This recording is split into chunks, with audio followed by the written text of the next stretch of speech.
Ladies and gentlemen, Tristan, Jantz, and Joe Raz.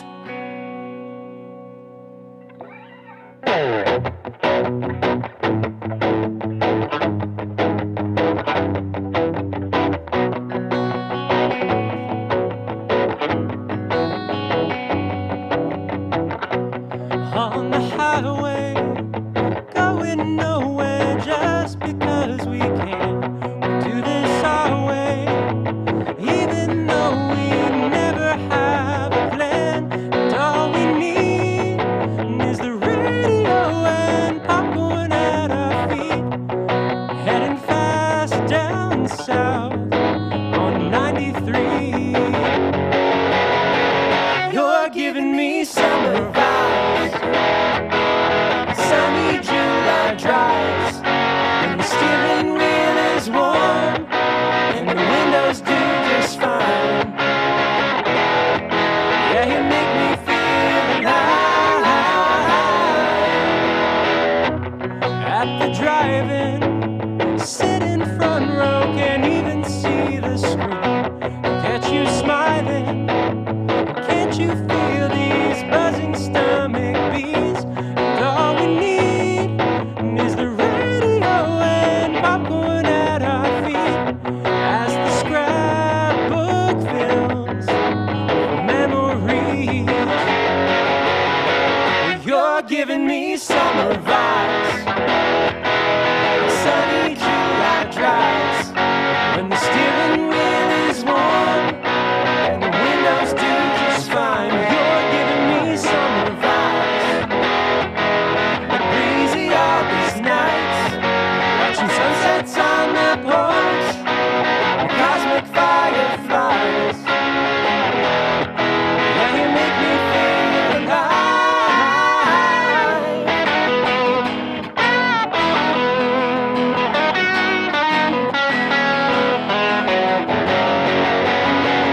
You're giving me summer vibes, sunny July drives, when the steering wheel is warm and the windows do just fine. You're giving me summer vibes, breezy August nights, watching sunsets on the porch and cosmic fireflies.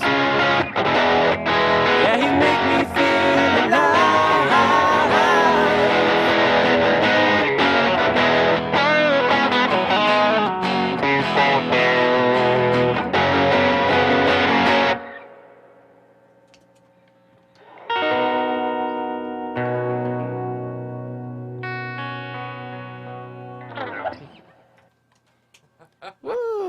Oh, we got Tristan, Jantz, and Joe Raz. It is Oh, yeah. good to have you guys down in Virginia Beach, all the way from Boston, Massachusetts, and Allentown, Pennsylvania. That's right. Holy shit. Oh, I'm not supposed to. People keep telling me, it's like, hey, you should keep it family friendly. Well, you know what? I'm going to try. Sorry, Babcha. But you know what? This is really exciting for me because Tristan, for those who don't know, is a guy that I grew up with. I have known him since middle school. He was the first person I was in a band with.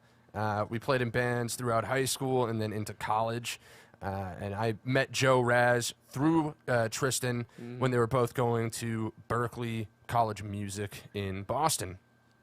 Yep. So welcome to the studio, guys. This is really Thanks, cool. Paul. Happy to be here. Yeah. Thanks for having us. This has been an awesome week. You guys have done a couple of live shows down here. We have. Now, of course, we got this live stream, and Yeah. you also have some upcoming shows in, what was it? Was it Pittsburgh? Pittsburgh. Yeah. In Pittsburgh. Okay. At Scarpace's. Yep. Yeah. Tristan's family bar. Yeah. Yeah. Fantastic. Yeah. Fantastic. So, what do you guys have for us today? Focusing on some originals today. Yep. That last one was called Summer Vibes. That's from a band called Couch Beach that I've been a member of for a while. And Joe has been working with us first just as a producer and then as a co-writer. And he's playing guitar on that song and some other Yep. ones. And Nice. And yeah, bass. And bass, yep. And Yeah, so that group also has Becca Strand and Jacob Thompson. Hey, Jacob. And yeah, this is Joe and I's first time playing these songs, just the two of us. Oh, wow. Other than when we were writing some of them. Yeah. And so yeah, it's been a lot of fun getting to kind of workshop these as a duo for this little tour. Yeah. Yeah. Yeah.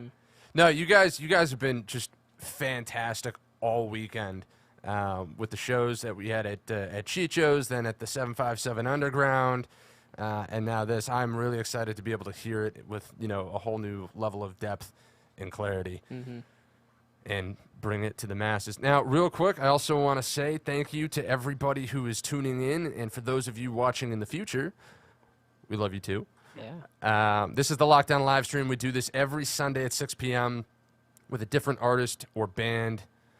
And this week, of course, we have Tristan, Jantz, and JoeRas from up north coming down to see little old me and to perform for you fine folks. Now, real quick, before we jump into this, I just want to do some plugs here. Tristan, you've got a YouTube channel, Guitar by Ear. You're a professional teacher with years of teaching experience. Do you also dabble with teaching vocals a little bit? Yeah.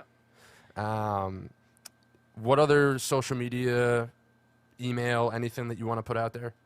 Yeah, I've got an email, guitarbyear@gmail.com. Fantastic. And then, yeah, that YouTube channel's got lots of free content and lessons and stuff. And then I teach online over Zoom and whatnot, guitar, voice, songwriting, music theory, bass, a little bit. Brilliant. Yeah. Brilliant. And JoeRas, I know Yeah. you've got a couple things going on, so why don't Yeah. we get your plugs in? What do you got? So my Instagram is @theofficialraz, spelled RAS, because it's my last name. And my email is JoeRasbold@gmail.com. Link is in the description in Yes. Paul's live stream.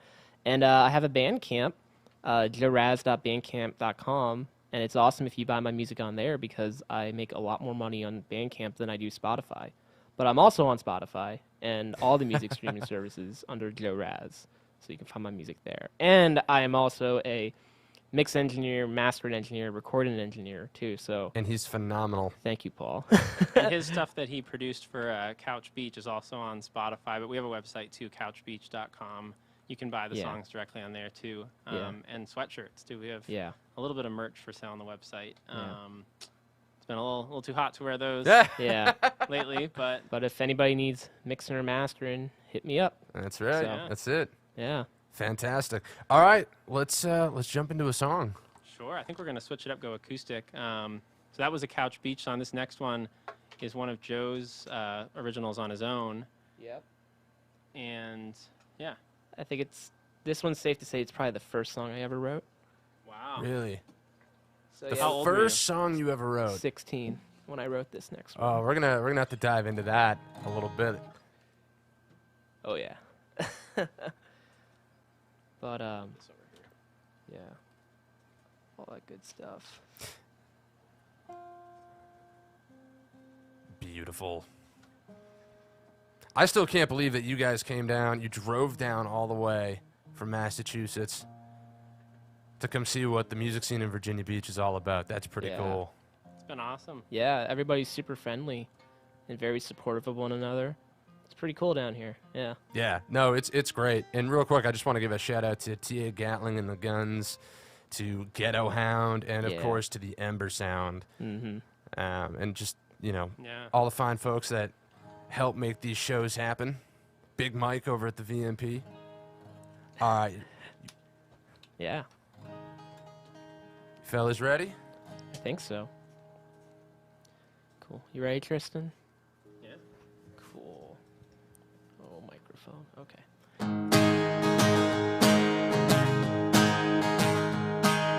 I don't want to lose you as a friend.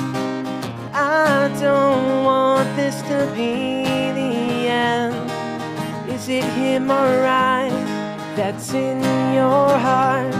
But girl, let me tell you, you're a work of art. Love is never kind to my poor soul. Yeah, my heart has taken a toll. I don't know if you feel the same way. But girl, let me tell you, this is hard to say. I really do have feelings for you. Don't break my heart again, 'cause I only wanna be more than friends. Let's go dancing under the moonlight. Then I'll kiss you all through the night. I just wanna hold you in my arms. I can't resist your delicate charms. I'm just afraid that things might change and that we will never be the same. I'm on the rocks, I don't know what to do. All I can say is I love you.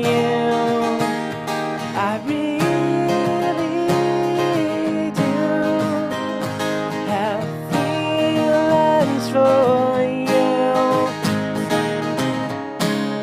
Don't break my heart again, 'cause I really wanna be more than friends.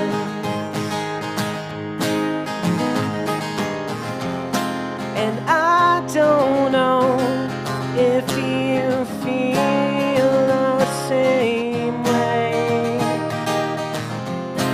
And oh, I know, oh, what the hell can I even say?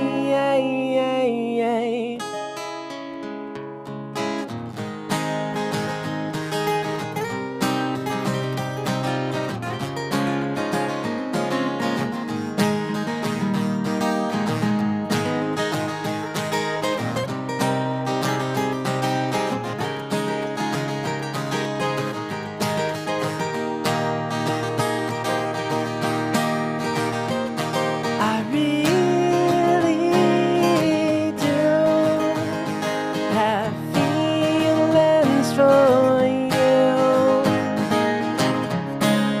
Don't break my heart again, 'cause I really wanna be more than I really do. Have feelings for you. Don't break my heart again, 'cause I really wanna be more than friends.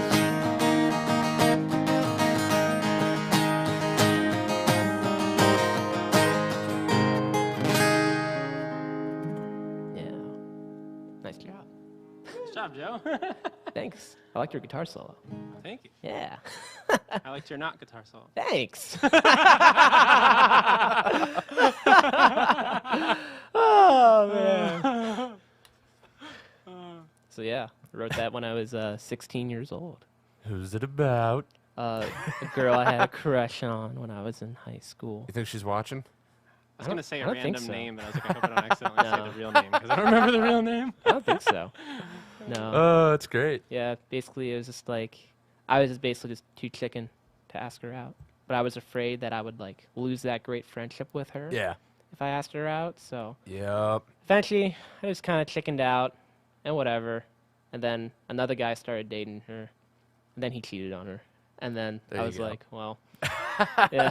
I feel like this is a great Yeah. example of one of those songs that's both like very personal and specific, but very relatable. Yeah.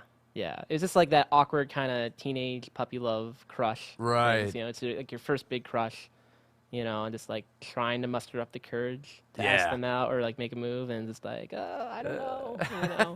But it's a cute song. It's like, it sounds like something a 16-year-old would write, you know, Yeah. and that's what I like about it. You know, it's very innocent, you know, and like I really captured that innocence in that song, I think. No, I agree. It does have that.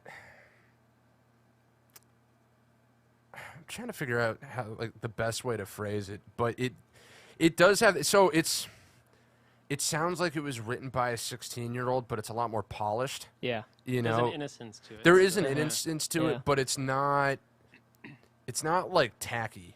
Mm-hmm. You know, Mm-hmm. and it does communicate a message or the message very, very well. Mhm. You know, Yeah. but without being, I don't know. It's weird. It's like there are songs that like that could have been a bad song. Mm-hmm. You know, if you hadn't crafted it the way that you did, Yeah. it could have been just a bad song. Yeah. You know, so that's pretty impressive that it can be very obvious and still, you know, be good. Yeah. Because you don't Yeah. always see that. That's one of Joe's big things I Yeah. think that I like about his songs is like they're often very direct. Like, Yeah. and he'll say this too. There's not like Yeah. a ton of metaphor and this or that. It's like good simple writing, and not simple in like Yeah.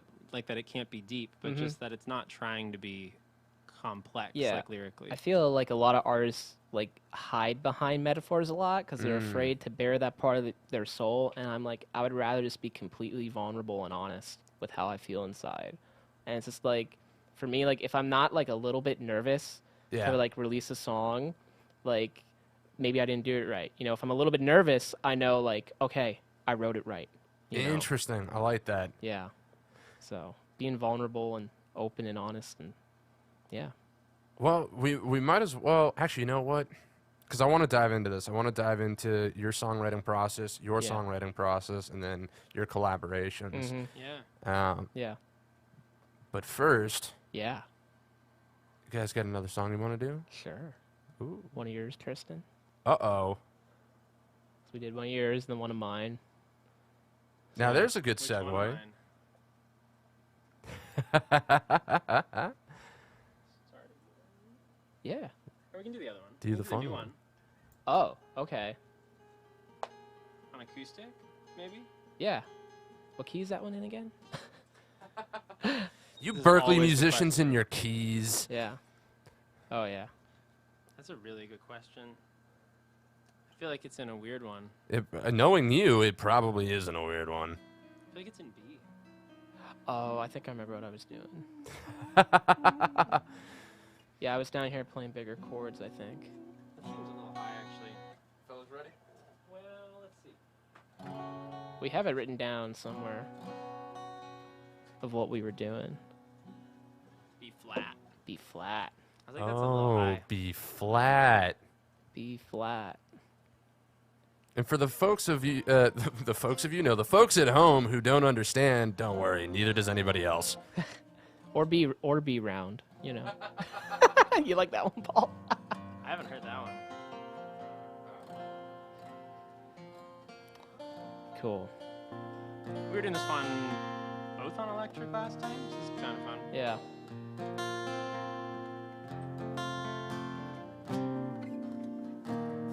So this one is one of my newer-ish originals. Still like a year old. Mm-hmm. And Joe and I have been working on getting this one recorded. Yep. I started it a little bit on my own at home and liked the direction it was headed a little bit, and then got kind of sick of it and took a long break from the song, and then brought it to Joe, and he kind of revitalized my my interest in getting this song finished. It's very close to done. I think it just needs a little bit more work and Yep. final mixing and mastering and stuff. But yeah. Totally.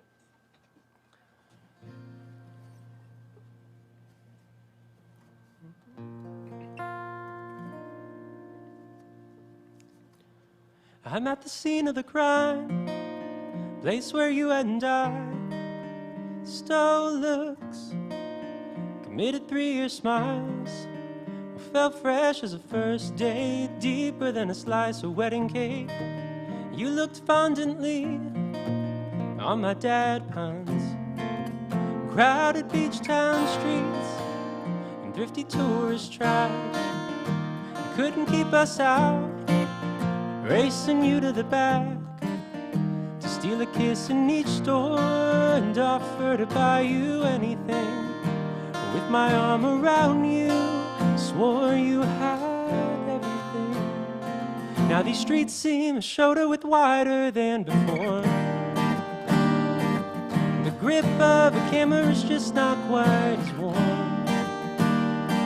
I've gotta hand it to you. Oh,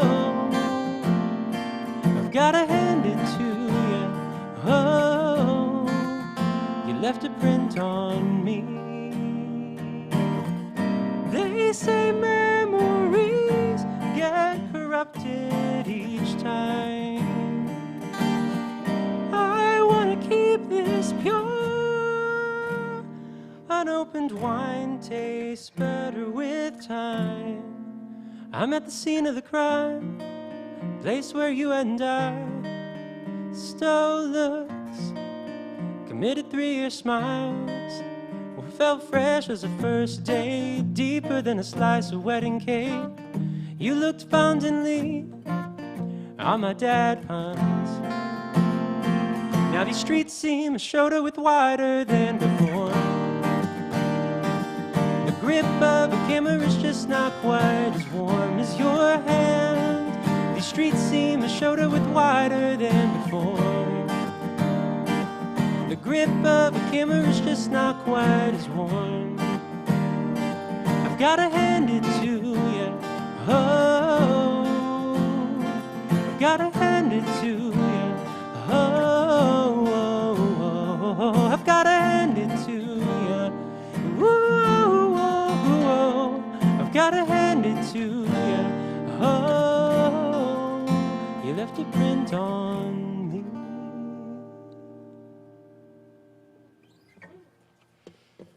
Yeah.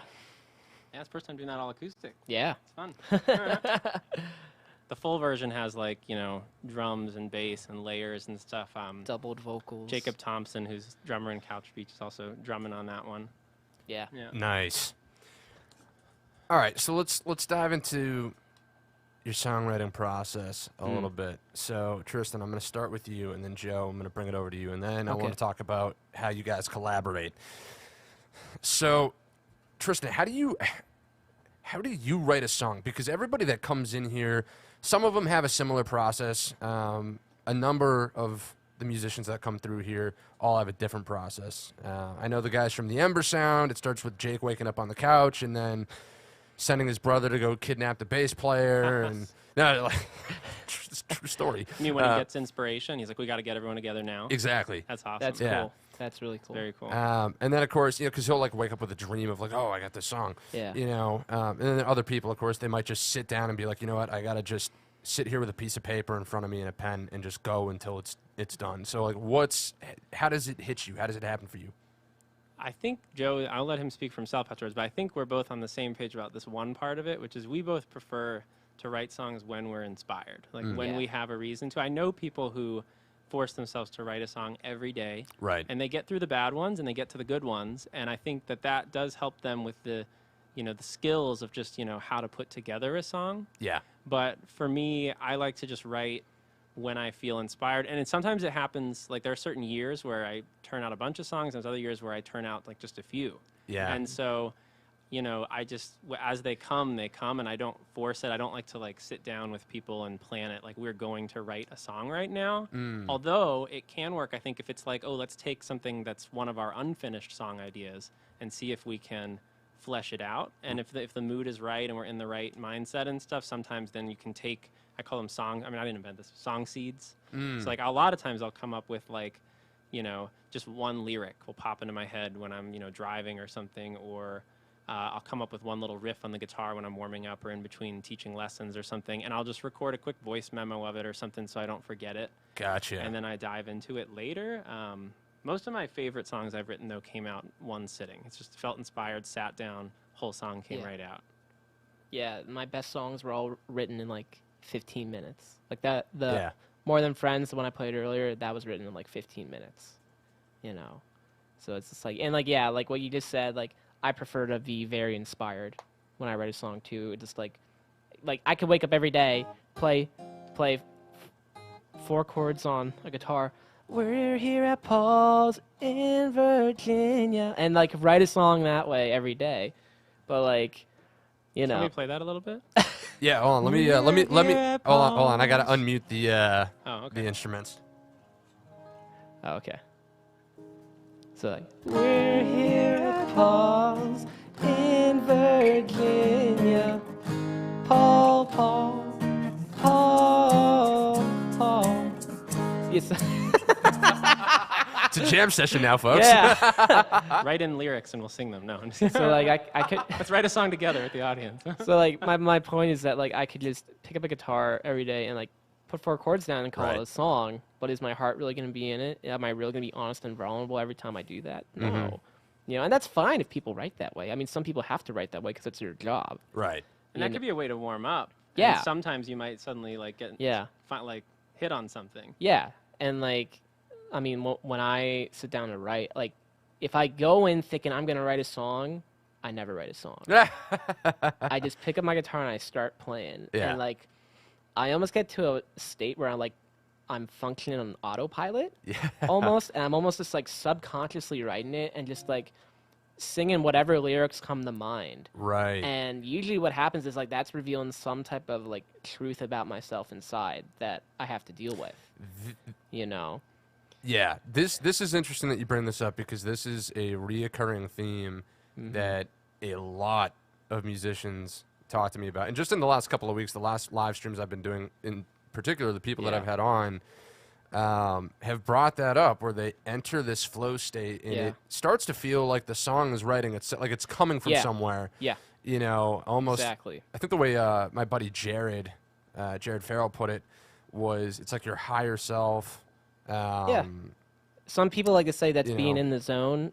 Kenny Werner calls it effortless mastery. Mhm. You know, Some people it's a spiritual thing. yeah. It might have been Jim Knox. I forget. Yeah. Whoever said it, I'm sorry, but somebody said it that it's like your higher self, Yeah.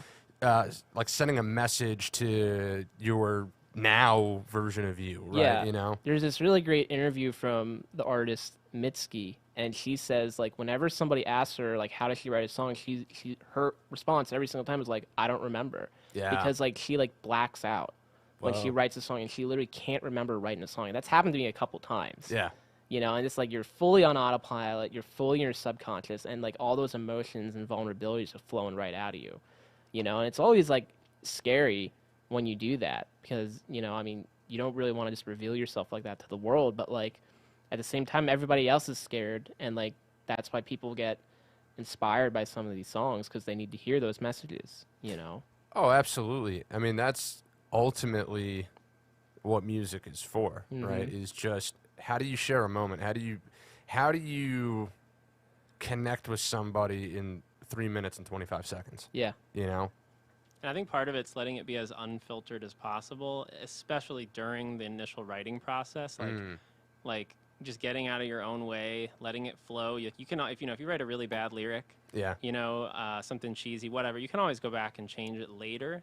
But like if you're in that state and you're flowing and you start trying to judge it and trying to be like, oh, that's a bad line. Oh, that chord didn't work. This or that. I mean, obviously a little bit of it is like it's going to happen organically too, where Right. you change things as you go. But when you start like trying to judge it and make it perfect as it's coming out, I think either the song never gets finished or it loses that kind of organic, relatable element to it. Yeah.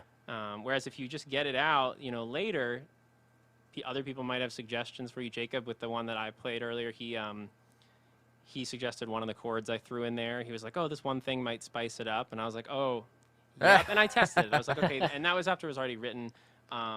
Summer Vibes, I think Joe did that with. There was a spot, I think the chorus of the song or something had slightly different chords originally. It's a but we fun just, song, we by just the got way. it written first. Thank you. Thanks. It's a really fun song. I like that. When you guys first played it at Chicho's, I was just like, wow, what song is like? It just had a familiar kind of a sound to it. Nostalgic, yeah. Yeah, and I was like, it's like who does this song? You know, and then you guys said it was an original. I was like, oh, no kidding. Okay, wow. Yeah. I think we wrote that 2 summers ago. Yeah. And that was a summer where we wrote a bunch of songs during like one visit. Where It's Joe, right after we graduated Berkeley. Yeah. And it was in the summer, and we were just feeling that and got inspired. And sometimes you take things from unexpected places, so it's kind of funny because I think I was playing in a bunch of wedding. So you like to steal things? Oh yeah, definitely. And every chord progression is something. Every little thing you can find a million places that it's similar to. But I was playing in a bunch of wedding bands at the time, and I think it was part of like Build Me Up Buttercup. Yeah. It's like the bridge of Build Me Up Buttercup that has this like, I need you more than anyone, darling, da da da da da da. the chords are basically the beginning chords of Summer Vibes. Right. But because it's the beginning of the song, completely different melody, different sound, like probably no one would make that particular connection. I mean, there's Yeah. other songs that are similar, but Yeah. yeah, we got a bunch done that summer, and then we released that one, I think like right before COVID, maybe. Yeah. Yeah. Yeah. Mm-hmm. So that one's on So it was you Spotify two. and all that. Huh? It was you two. It's Um, your fault. It was our fault. So this is actually a good segue, though. No, not into COVID, but into into how you guys collaborate in your songwriting. So what does that process look like? So we're both very different when it comes to like how we play Mm-hmm. and our backgrounds. So Tristan is much more formally taught as a guitar player. He's like very great with like notation Yeah. and reading music and jazz and stuff like that. Where for me, I grew up playing in my bedroom and learning everything by ear, you know. So Yeah. Tristan is very much a perfectionist, and I get to bring him back a little bit. Like, no, play it raw. Joe and brings like, the energy. yeah, exactly. And I think Summer Vibes is one of those examples where, you know, I think Joe originally was just behind the board. Like when we were going to be recording it, like we had the drums set up in his home studio in Allentown, Yeah. and we had the drums set up, and I was playing guitar along with it, and that song needs a lot of energy when you hear the recorded version. Yeah. Mhm. And you know, the drummer in our band also is a fantastic drummer, but kind of like me, like kind of jack of all trades, does all of it. Where Joe has this like raw rock and roll energy, and so we were like, we think Joe should play with us on the like instead of just being running the board and everything, Yeah. and doing Yeah. all the producing. So we both were playing live on our guitars. I think we Yeah. were playing like one another's guitars. Yeah, I so it's think kind of so. funny. We played. Yeah. I played his Rickenbacker and he played Yeah. my Telly or something. Yeah. Nice. And we recorded live with the drummer, and then Becca added tuba later, and Yeah. Joe put some, I think there's Bass, bass under yeah. the tuba too. Mhm. And so Joe really brings that raw energy to the table, Mm-hmm. and like making sure it's an authentic performance and not just a perfect performance, which I- you're never going to get anyway. Yeah, I Right. also clean house with your chords because you'll play like a million different chords and like every possible combination. I'm like, Tristan, no wait, let's do like the simple versions. Try that 1st and like cut back a lot. Like I think like Yeah. I think some of us had like a couple of extra chords that were just really weird. I'm like, what if we do it this other one? Yeah. you know? Yeah. It's good. It seems like you've got a good dynamic going. Yeah. Then. We like balance each other out a lot. Yeah. You know. Yeah. Because Tristan, I you were always a little bit out there with your guitar playing. Like you like to push the envelope because you're very, very capable. So you just do some wacky stuff sometimes. And sometimes it works, but sometimes I could see why it's important to have somebody like Definitely. Joe around to be like, Yeah. all right, let's reel it back in a little bit. Yeah. So that's cool. You've got like just unbridled creativity on the one hand, and then more of like the sensible, like, okay, but we also have to, Yeah. make this understandable for people to listen to. Mm-hmm. If that makes Definitely. any sense. Something you'll notice watching live streams, Tristan will tune his guitar between every single song, and I won't. Yeah. Because I know I'm fine. Right. He's like, oh. Little got little tuned. Got OCD about tuned. it. Oh yeah, Yeah. definitely. Yeah. Yeah. Definitely.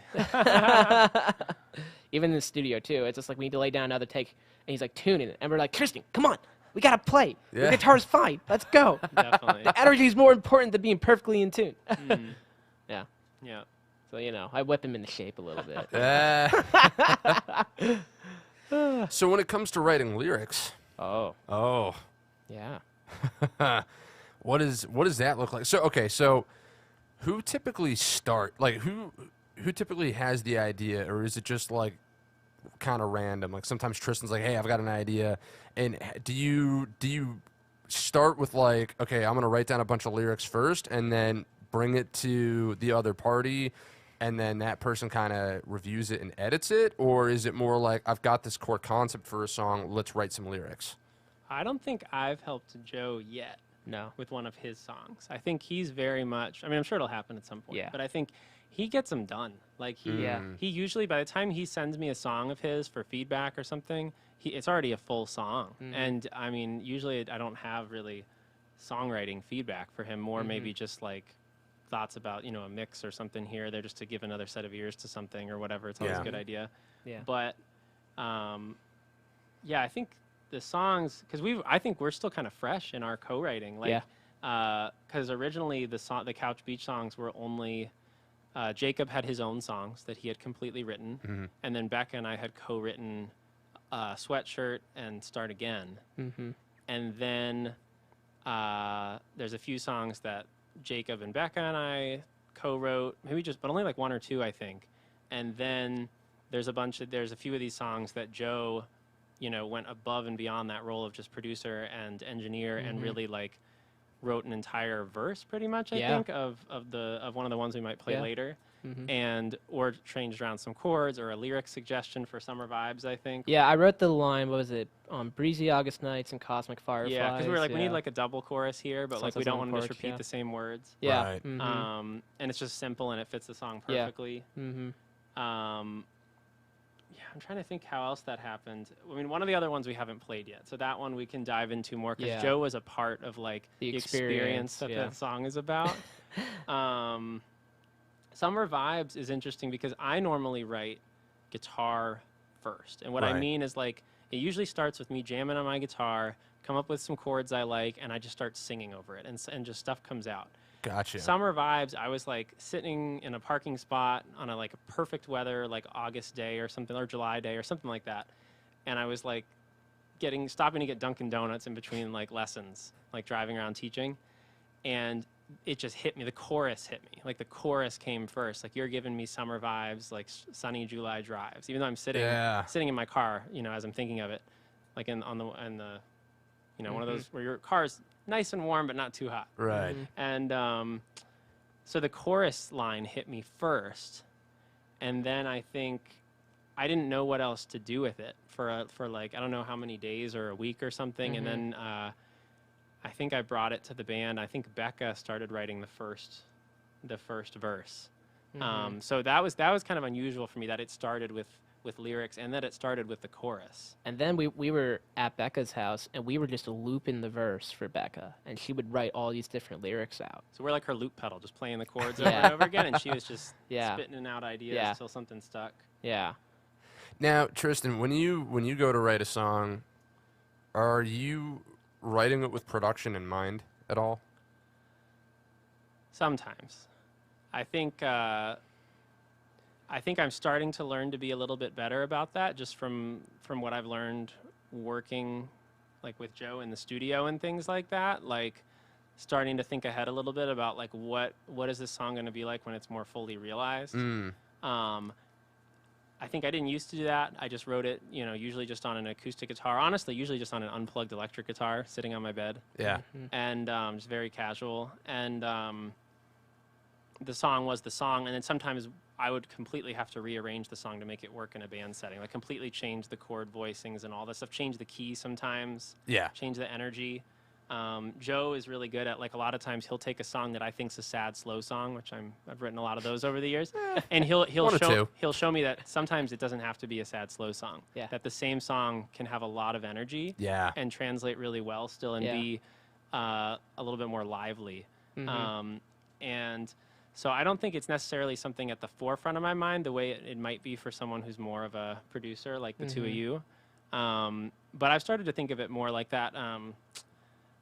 That Scene of the Crime song, I think I could hear kind of the drum beat that I wanted to have Jacob play roughly, and then let him experiment and stuff. And Gotcha. so I could kind of hear ideas for that. I don't think I don't think I have production in mind when I'm writing the song, like ever.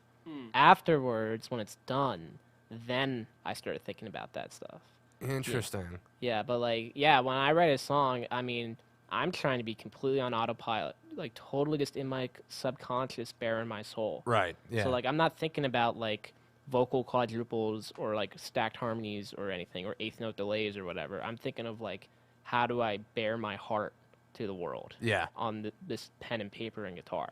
And how often do you go back and change something about the song after the whole thing is written, like a chord or a lyric or anything? Does it happen at all? Good question.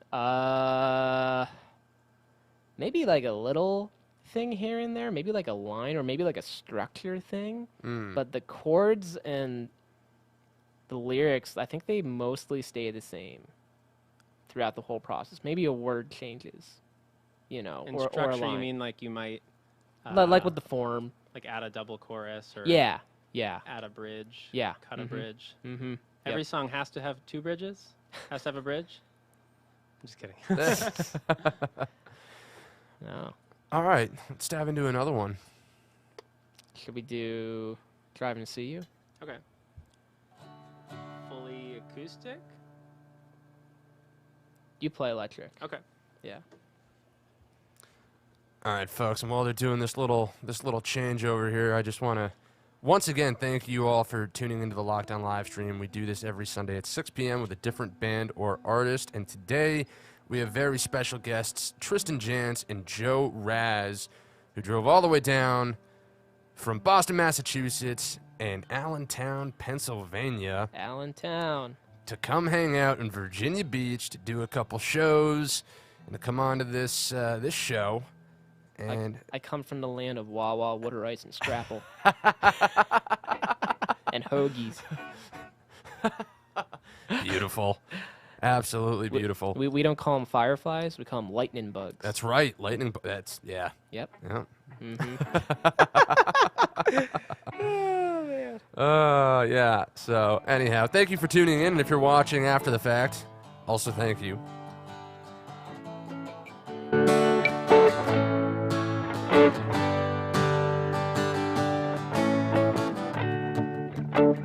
You went away. You're on my mind tonight. You got insane on that plane ride. And when I lay down in bed, thoughts of you run through my head every time I close my eyes. Travel long and travel far, drive 8 hours in my car, and I won't be feeling blue, 'cause I'm driving to see you.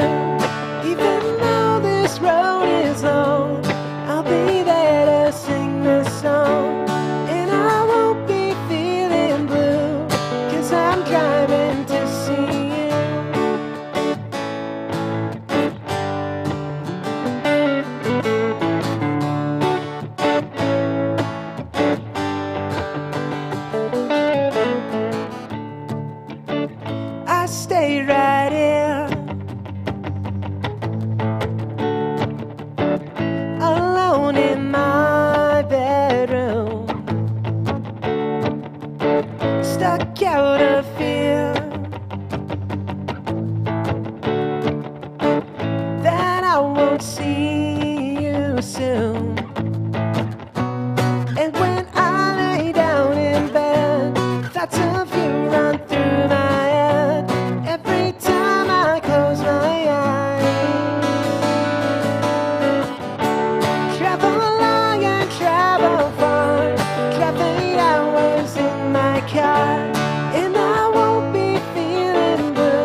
Tristan Jantz on the blues lead guitar. Oh, we were just talking about that too with Bobby Wilson. Shout out to Bobby. Yeah. Doing a little guitar class. Yeah, Joe has he released that song under his own name, under I Joe did. Raz. It's one of my favorites of his. Yeah. And originally your band didn't do it. No. Right? It was a project. Yeah, so it was a project for my vocal production class at Berklee College of Music. Shout out to Prince Charles. Awesome teacher.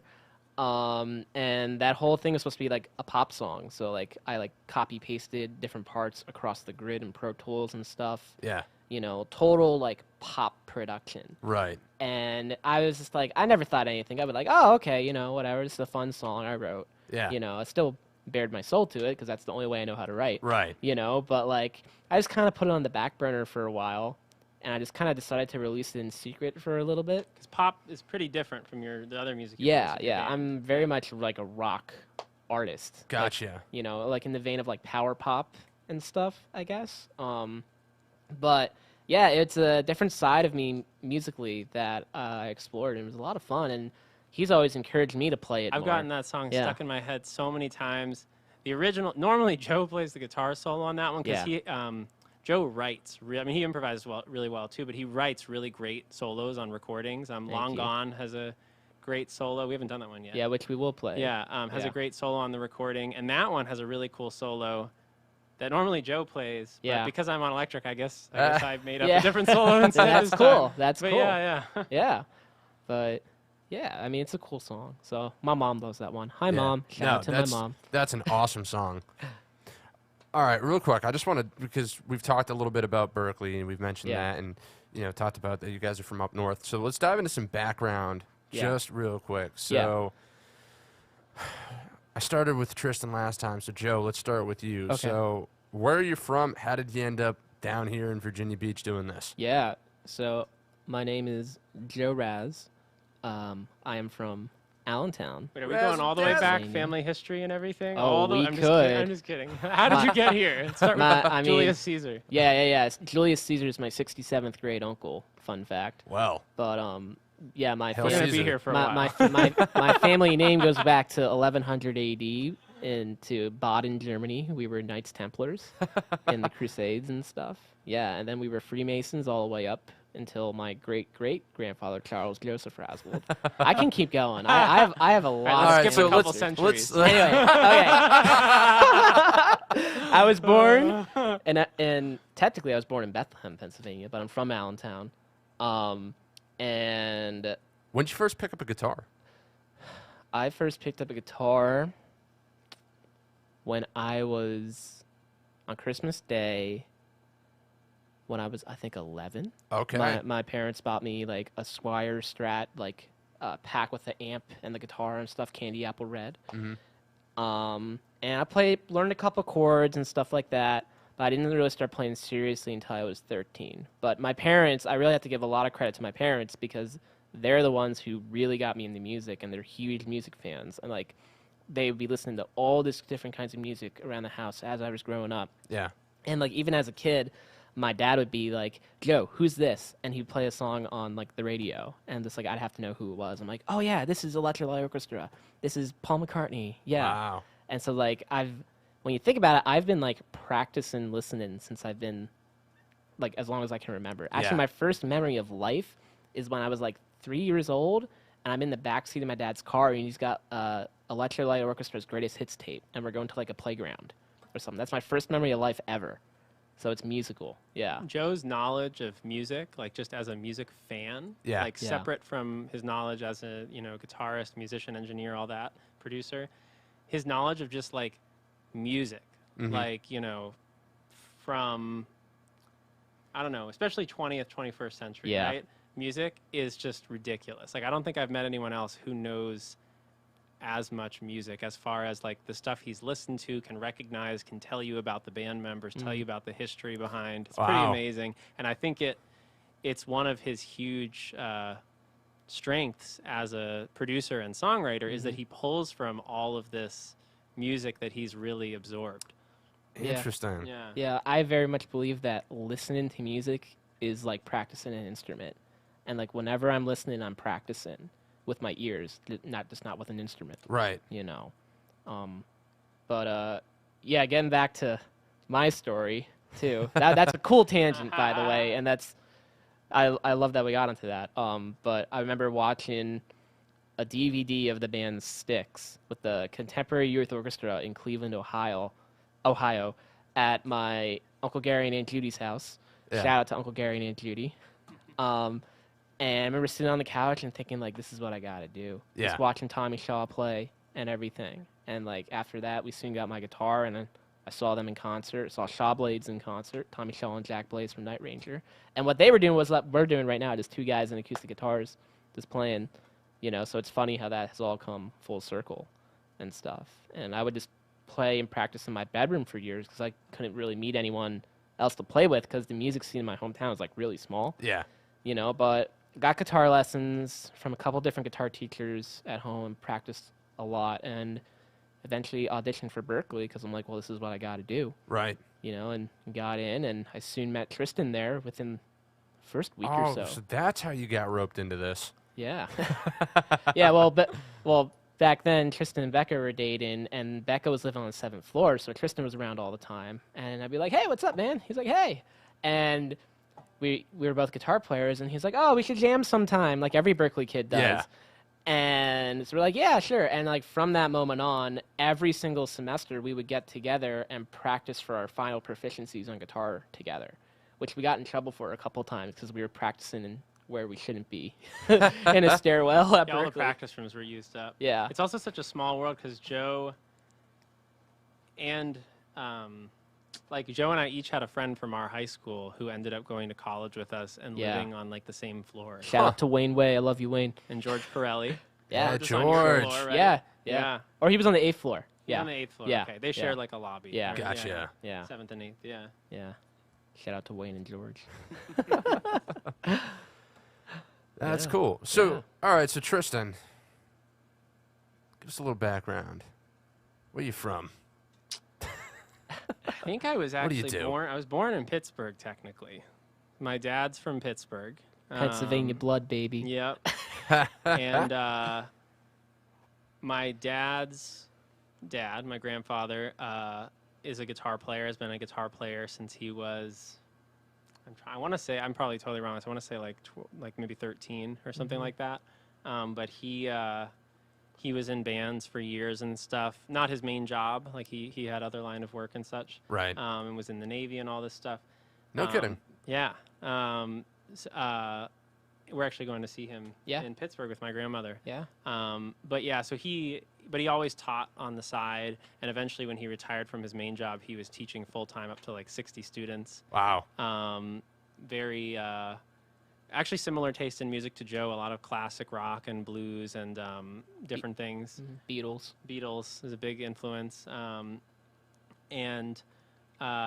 he started my dad with guitar when my dad was like 7. No, 5. I was 7. So my dad was 5, and then my dad really worked his butt off with guitar. Yeah, Became like a real shredder kind of player, rock and jazz and stuff. I was going to And say, he's an unbelievable guitar player. definitely. And then he ended up going to Berklee after doing a bunch of stuff in his hometown growing up, and then that's where he met my mom, who's from Texas originally, outside Dallas, and her dad is also a guitar player. Right. Totally different type of guitar player. So he played a lot of fingerstyle, a lot of like classic folk songs, classic country songs, a lot of really beautiful like instrumental arrangements of different things. Big Chet Atkins fan. Used the thumb pick and all that. And so totally different type of guitar player. And so I grew up like very lucky to be exposed to these huge music fans, but also these different types of guitarists. Yeah. And I think my playing was very heavily influenced by both of my grandfathers and then both of my parents as well. 'Cause my mom went to Berklee to sing and did a lot of country and other stuff as well, and has written songs. Both my parents are songwriters. Right. My dad just started releasing music Oh, like, wow. Like he had put out music with a band when he was in college, Blinder, but he just started putting out music Hey. under his own name the past year and a half, maybe Yeah, or so. I love his song "Step Into the Light." It's awesome. Yeah, he's on Spotify and everything. Brian Jantz. That is awesome. Shout out to Brian. And he was definitely a big influence on my taste in music, because he would go through these phases of a little different than Joe, I think, where Joe got this like really wide variety of music and still went deep with it. I mean, he knows Yeah. this stuff well, but like my dad would go through a phase of like just listening to like all Johnny Cash and then all Bob Dylan and then like Gotcha. all Elliott Smith, who's probably my biggest influence. And so I did it with him usually, you know, in the car and stuff. We were listening to that stuff. And yeah, so I think that was one of my big influences. My dad was my first guitar teacher when I was like 7. And then in middle school, he was trying to not be too tough on me, you know, about it. I Right. was like, give me more, like push me harder with it. And he didn't want to like, you know, mess up our dynamic, you know, Yeah. family dynamic. And so I studied with another great teacher, Eric Ringstad, Yeah. from Guy's the Real amazing. School. Yeah, we went there for a Yeah, we did summer a program as a like band. band camp. yeah, we were already a band, but we went in there to kind of get workshopped. Nice. Yeah. And anyway, so that's where I met him, studied with him all the way through high school. And then I kind of knew I wanted to go to Berkeley since I was like in 8th grade. There's a letter Yeah. that I wrote.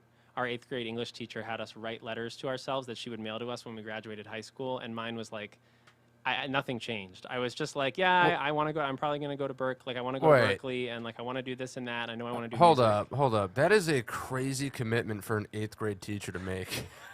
She Hey. followed through. I'm gonna mail this to you in Wow. 5 years. She followed through. Wow. She's great. Shout out to Miss Packer. Jeez. But no, she was one of those teachers. She was unbelievably tough. She over-prepared us for high school. I Yeah. never had an English teacher until one teacher in college who was as tough as she was. But she was also really sweet. Yeah. And she was one of those teachers everyone would keep going back to the middle school to visit her like years later. Well, okay. So speaking of teaching, so you went to Berkeley, you graduated Berkeley. You've been teaching though professionally as like your job, right? Since what, high school? I started, I'd given like a couple random lessons, I think, when I was in middle school or high school to younger kids that were just like one-off lessons here and there. Right. But I got my first like steady student, I think right around as I was finishing up high school, like during my senior year. Yeah. And then I took a gap year between high school and college. I wanted time to just focus on music. Yep.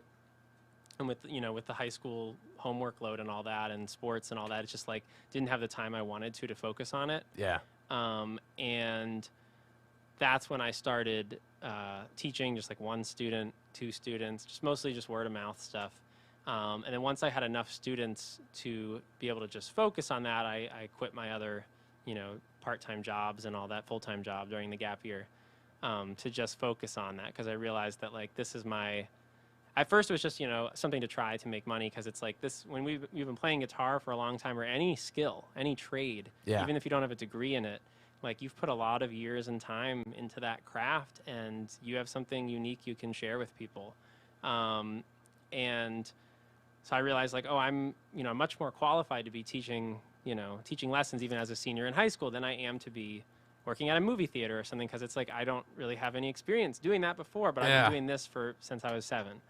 And there's definitely a learning curve with teaching, especially teaching beginners. I think it's tough to figure out, how to get someone started with things that it's been so long since you had to figure out. Right. And there's some things that just clicked for you that a student might really have trouble with. And there's other things that you spent forever struggling with, and it just clicks for them. So everyone has unique kind of like these random little gifts that come to them with their playing, where it's just like, oh, this like one student will just get bar chords in the first day. Yeah. And like other people, it takes them years and years to get their bar chords working. So yeah, I ended up becoming very passionate about it. And it was not just like a way to make money on the side. I realized like, okay, this is something I want to always do, no matter how much performing I'm doing or anything else. I want to always be doing some Yeah. teaching. Yeah. And once again, folks, if you are interested in taking lessons, you can do so remotely. He's got a great program, Guitar by Ear. Check him out on YouTube. And what service do you use to provide? Do you have a website for that? Yeah, I have a website, just tristanjantz.com. Okay. There's like a contact thing on there. You can reach out to me through that. Yeah, I just started doing the online teaching during COVID. I had never taken lessons online, never given them online. I had just had some not so great experiences with like online, college classes and stuff. Right. Yeah. But the, one-on-one, and even I've done a few group lessons online, I've come to really love it. I mean, obviously there's something very special about being in the room with people and playing live, but I've learned that there are some advantages too to the online lessons, aside from just getting to really, pick the teacher you want to study with and not being limited to who's right near you. Yeah. You can record the lessons right in Zoom or whatever platform. A lot of the platforms allow you to do that. You can record parts of the lessons. Just, it makes it so easy to have that. And it makes the scheduling really easy. Instead of me driving to students' houses and having to coordinate all that stuff. Yeah. It can work well. And I love, I have a student out in San Francisco who started this year. And it's just very cool getting to meet all sorts of people.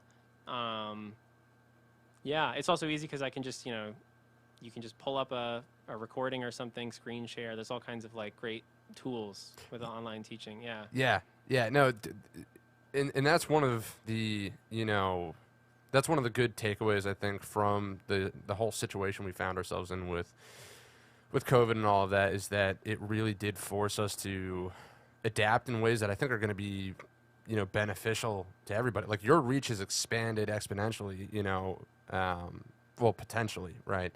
And that now you can have a student from San Francisco, and they can have a teacher from Boston, which wouldn't have necessarily been possible, at least in the same way before. So that's kind of a cool thing. That's one of the, the upsides, is how we're leveraging technology. And it seems like you've been very successful at that. So I really applaud you on that front. And you, Joe, as well, doing remote work with your studio and figuring out how to make that work, which, again, if I was gonna say, if you don't want to come to me, no. If you need mix work or mastering work, definitely hit up JoeRasbold. Yeah. His information is in the description down below. He's got an email, so if you need anything, check out his work. It's really top notch stuff. I mean, this dude really, really knows what he's doing. Thanks, Paul. So absolutely, no, dude, seriously. I mean, anybody that really knows their stuff, you or Tristan or whatnot, we got to promote that. So, all right, let's get back to some music. Cool. I want to hear some more of these fantastic songs. Started. Yeah, we just played Driving to See You, right? Oh, okay. Yeah. Because the other one's in the weird tuning. Yeah. Let me grab this. Oh, doing the old switcheroo. Not quite. Grab it. Well, then I'm going to say thank you again. Seriously, everybody that's tuning in, you guys are amazing. This, it's a challenge fighting the YouTube algorithms, and you guys make it easier, so thank you. No, I swear, it's every week it's like going to war, Yeah. It's ridiculous. They're always changing up the rules and this and that, and so seriously, any of you folks that are tuning in live or are watching after the fact, thank you very, very much. And if you are interested in seeing just the incredible talent that is out in the Hampton Roads, Virginia Beach area, we do this every Sunday at 6 p.m. with a different artist or band each week. So be sure to hit that subscribe button and check us out. Do you want to sing a verse or just have me do it? What's it? Daddy brought you. It's the second one. Yeah, I can do that. Oh, and there's Tristan tuning again. Hey, Joe's doing it too. He started it. Tattling. Calling you out. Well, I Joe don't. started it. Thanks for tuning in. Ah, jeez. Here comes the bad jokes, folks. Tristan's kind of famous for bad jokes.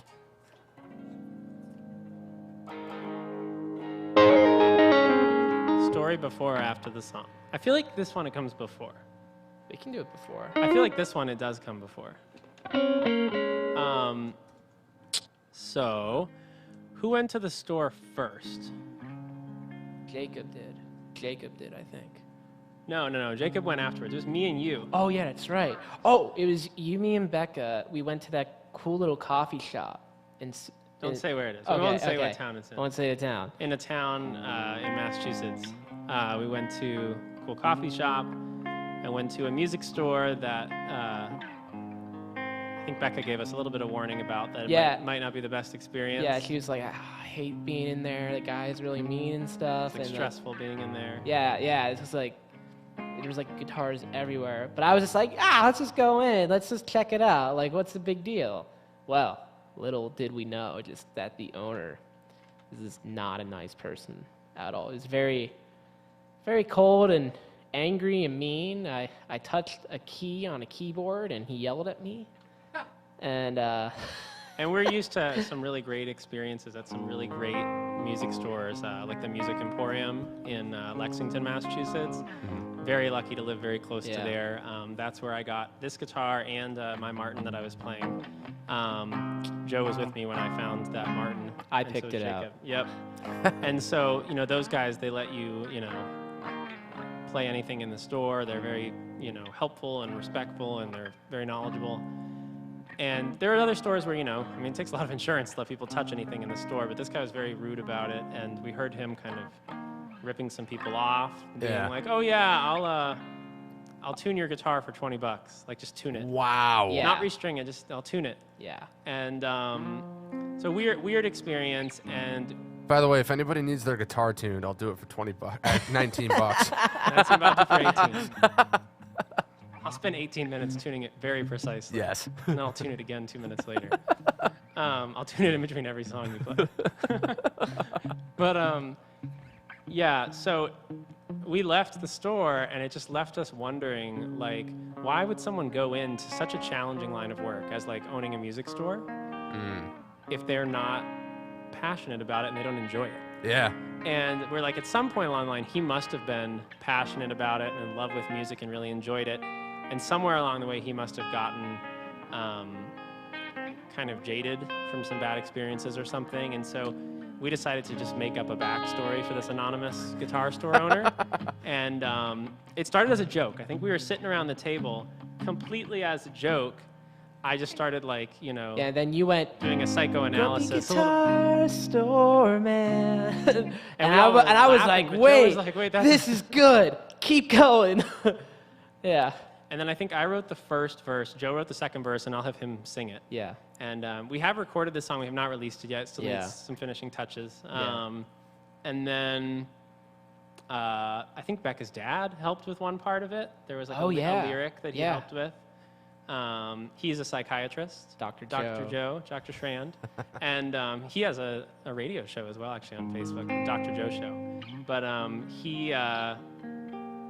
it was kind of interesting getting his perspective on this, opinion of a psychiatrist, who of course didn't meet the person. It's not a medical opinion. But without further ado.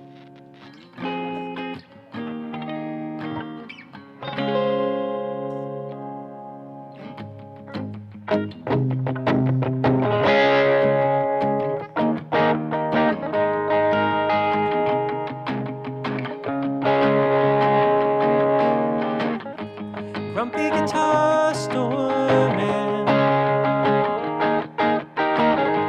you were once a little boy with a love and joy to share.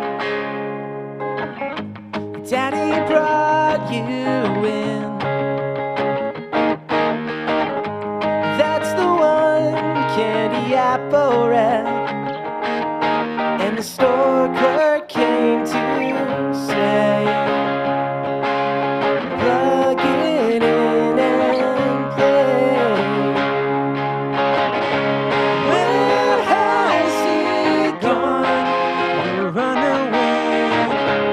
Or has this game of hide and seek gone on too long? Grumpy guitar store man, whatever happened to those calloused hands when you tried to hold your dreams, spreading love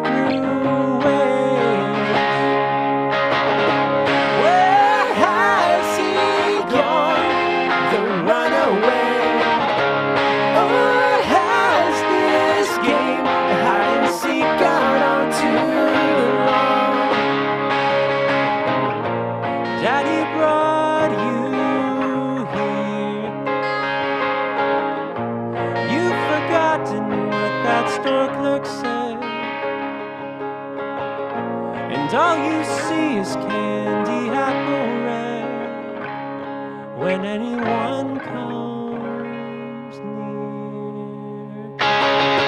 Where has he gone, the runaway? Or has this game hide and seek gone on too long? Where has he gone, the runaway? Or has this game hide and seek gone on too long?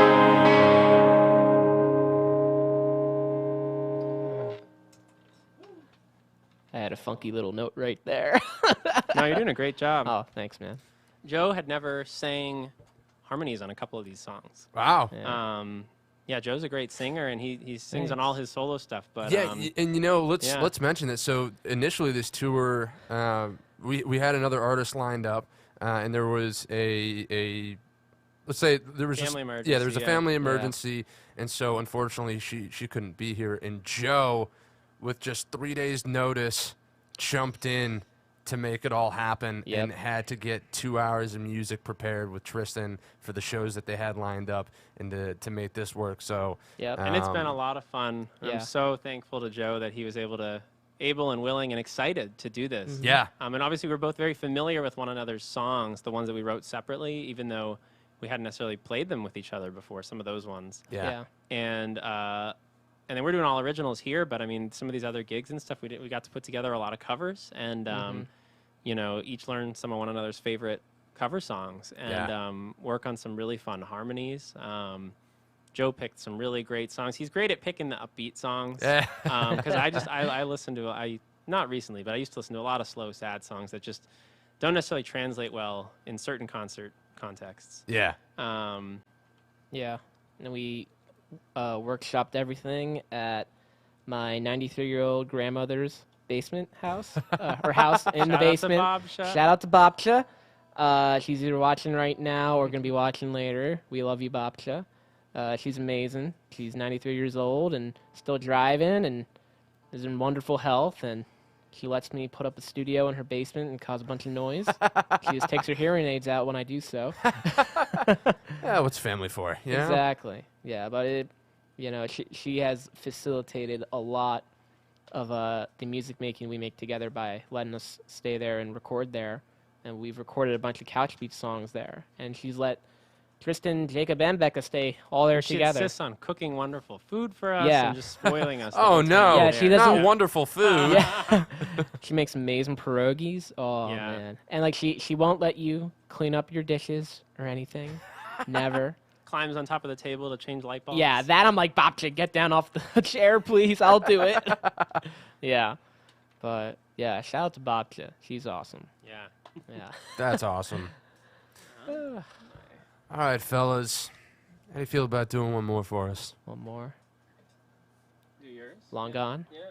Sweet. Long gone. All right. Just figure out where I put this.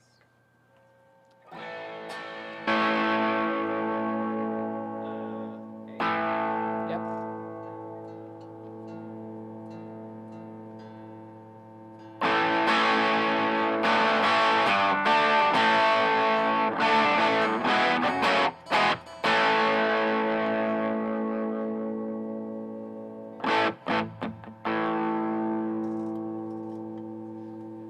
You ready? All right, this is our last song. All our links are in the description, and hope you all enjoyed listening and Yeah. everything. Shout out to all our friends and family watching. We love you all. And big thanks to Paul for having us here. And thanks and to doing everyone we this. met this weekend in Yeah. Virginia Beach. It's Yeah. been amazing. Oh, yeah, it's been awesome. So, thank you. And Paul sat in with us. With, Yeah, Paul played drums with us yesterday at the gig, and we had never played together ever before, and he came on and just absolutely killed it. Played it perfectly. Incredible drummer. Great job. And Yeah. and we had a great local bassist sit in with us as Yeah. well. That's right. Big Jesus, shout yeah. out to Aaron Russell Yeah. from the Ember Sound and Commitment Issues. Also known as Jesus. Is that who you're talking about? Yeah. Yeah. If you see his hair, you'd understand why. Yeah, he's got amazing, incredible long flowing. Yeah. It's actually very Awesome impressive bassist. hair. Yeah, and really great bass player, too. Yeah. All right, this is our last song. It's the one I wrote called Long Gone. It's my favorite song I've ever written. You can find it on Bandcamp and Spotify and all that good stuff. And yeah, thank you all for tuning in and watching. Here we go.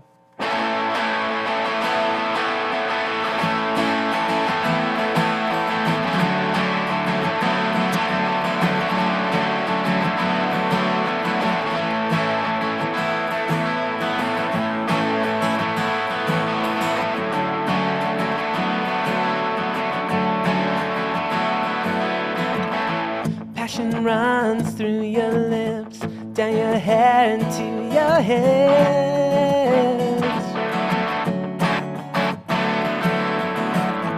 I just wanna let you know, if it's hard, don't let go. But tonight, oh tonight, I just wanna feel alright. When you're long gone, please play this song to let you know I'm thinking of you. Please don't leave.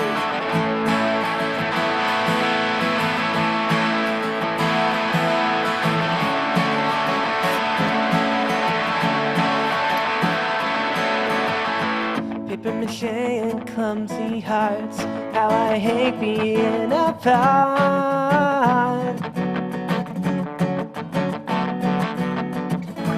Now I'm stuck inside my head, sleeping alone in my own bed. But tonight, oh tonight, I just wanna feel alright. When you're long gone, please play this song to let you know I'm thinking of you. Please don't leave.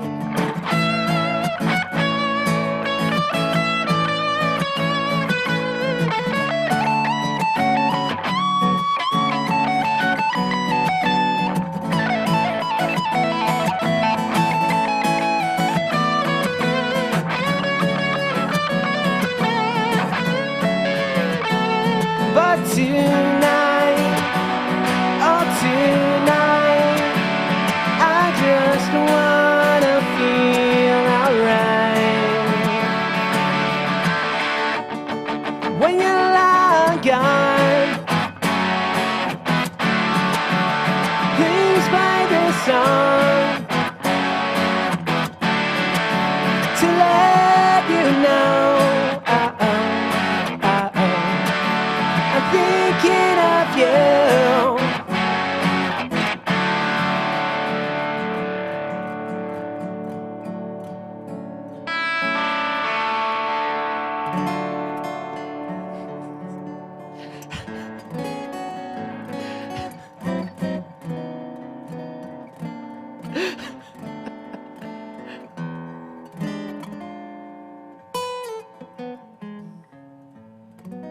Tristan guitar with the jazz guitar end. And oh, man.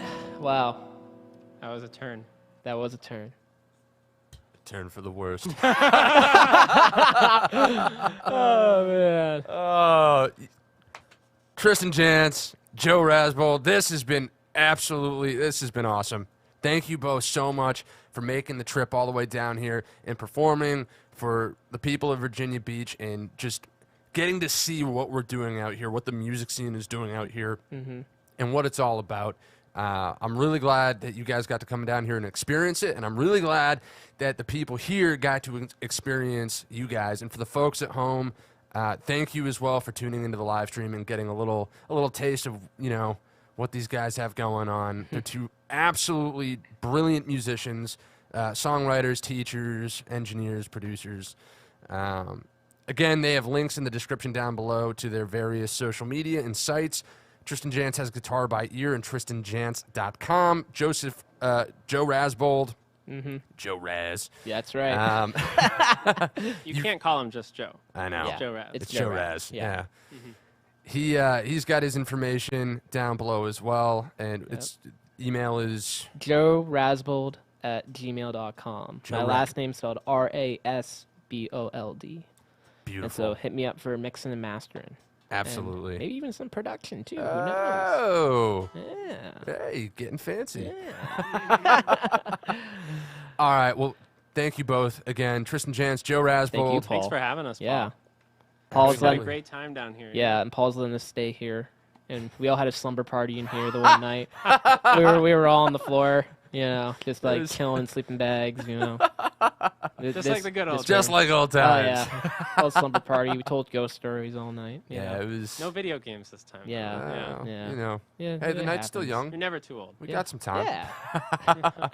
All right. Well, thank you both. Again, thank you, everybody. This is the Lockdown Live Stream. We do this every Sunday at 6 p.m. If you're interested in hearing the artists and bands out here in Virginia Beach, just go ahead, hit that subscribe button.